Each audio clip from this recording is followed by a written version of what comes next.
Quantum Enlightenment Study Guide, Lessons 6 to 12 of A Course in Miracles. Lesson 6.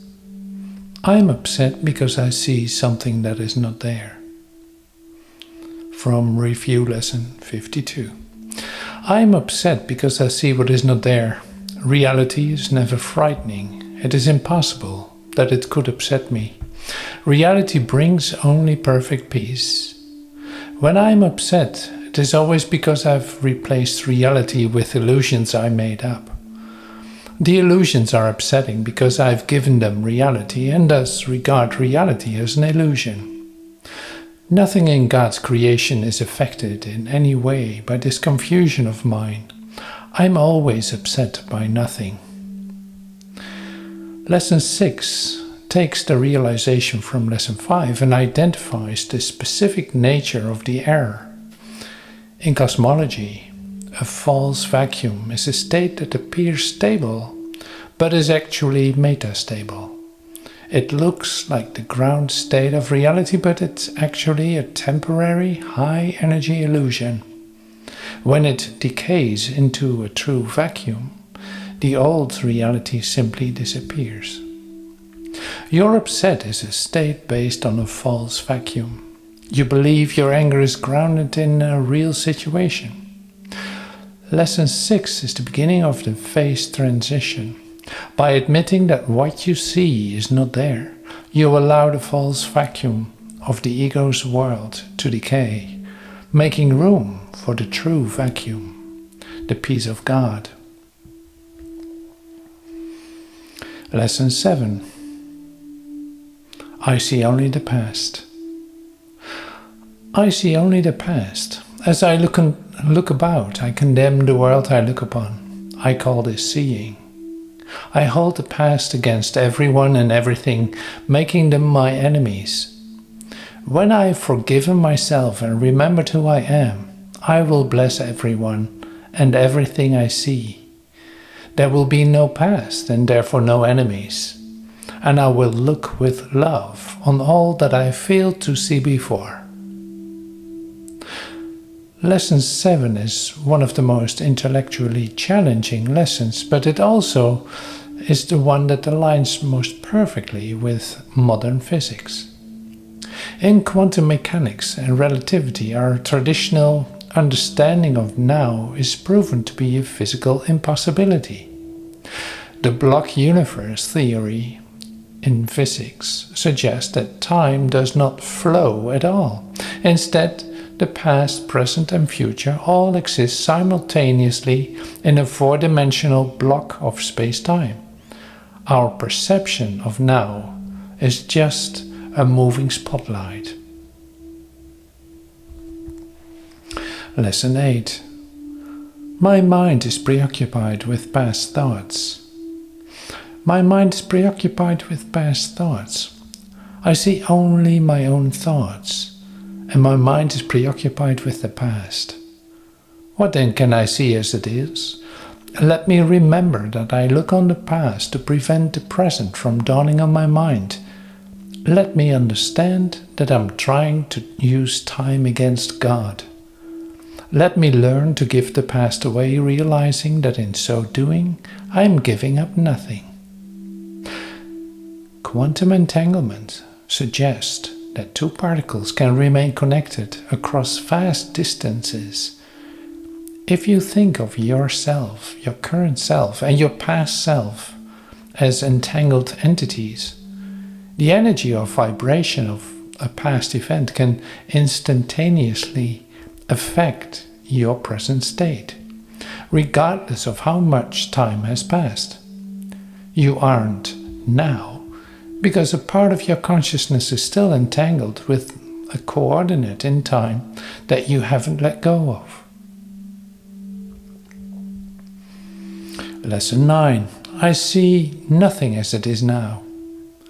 I see nothing as it is now. If I see nothing as it is now, it can truly be said that I see nothing.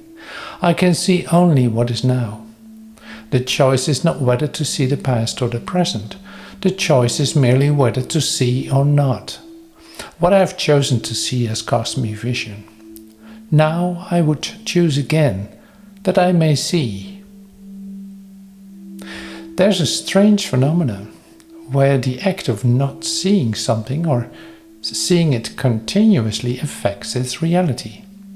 The quantum zeno effect suggests that if we observe a quantum system frequently enough, we can actually freeze it in its current state, preventing it from changing or decaying. By forcing past ideas on your world, you are not able to see anything in the light of your present memory. Lesson 10. My thoughts do not mean anything. My thoughts do not mean anything. I have no private thoughts. Yet it is only private thoughts of which I am aware. What can these thoughts mean? They do not exist, and so they mean nothing. Yet my mind is part of creation and part of its creator. Would I not rather join the thinking of the universe than to obscure all that is really mine with my pitiful and meaningless private thoughts? To realize the world is meaningless, so that you can stop projecting meaningless thoughts onto it, by reaching this 0-point field, see also lesson 4, you allow through Christ's vision to let meaning express itself. The universe is what meaning is.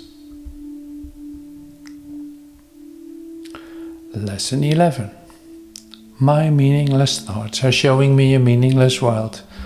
From Review Lesson 53. My meaningless thoughts are showing me a meaningless world. Since the thoughts of which I am aware do not mean anything, the world that pictures them can have no meaning. What is producing this world is insane, and so is what it produces. Reality is not insane, and I have real thoughts as well as insane ones. I can therefore see a real world if I look to my real thoughts as my guide for seeing. Cubism is a modern interpretation that treats quantum mechanics as a tool for an observer to manage their own expectations and experiences. In Cubism, the wave function isn't a real thing in the world, it's just a representation of the observer's subjective belief. If your thoughts show you a meaningless world, it might be because you are viewing yourself as a passive spectator. Cubism suggests that the meaning of the world is actually the consequence of your actions within it. In participatory realism, the universe is more like an improvisational jazz performance. Your thoughts are meaningless because you are currently holding a betting slip with no stakes. In this framework, meaning isn't a property of the world. It is the glow produced when you actively engage with the world and it strikes back at you. I'm upset because I see a meaningless world. Insane thoughts are upsetting. They produce a world in which there is no order anywhere. Only chaos rules a world that represents chaotic thinking, and chaos has no laws. I cannot live in peace in such a world. I'm grateful that this world is not real and that I need not see it at all unless I choose to value it. And I do not choose to value what is totally insane and has no meaning. In Lesson 12, we encounter the butterfly effect of our chaotic thinking. At the heart of quantum chaos is the realization that the universe, as you perceive it, originates from chaotic thoughts, is not a clockwork machine. The Heisenberg uncertainty principle. According to this principle, it is impossible to simultaneously measure the exact position and the speed of a particle at the same time with absolute precision. This suggests that at the most fundamental level, the world, as you humanly perceive it, is built on a foundation inherent fuzziness rather than solid, predictable points.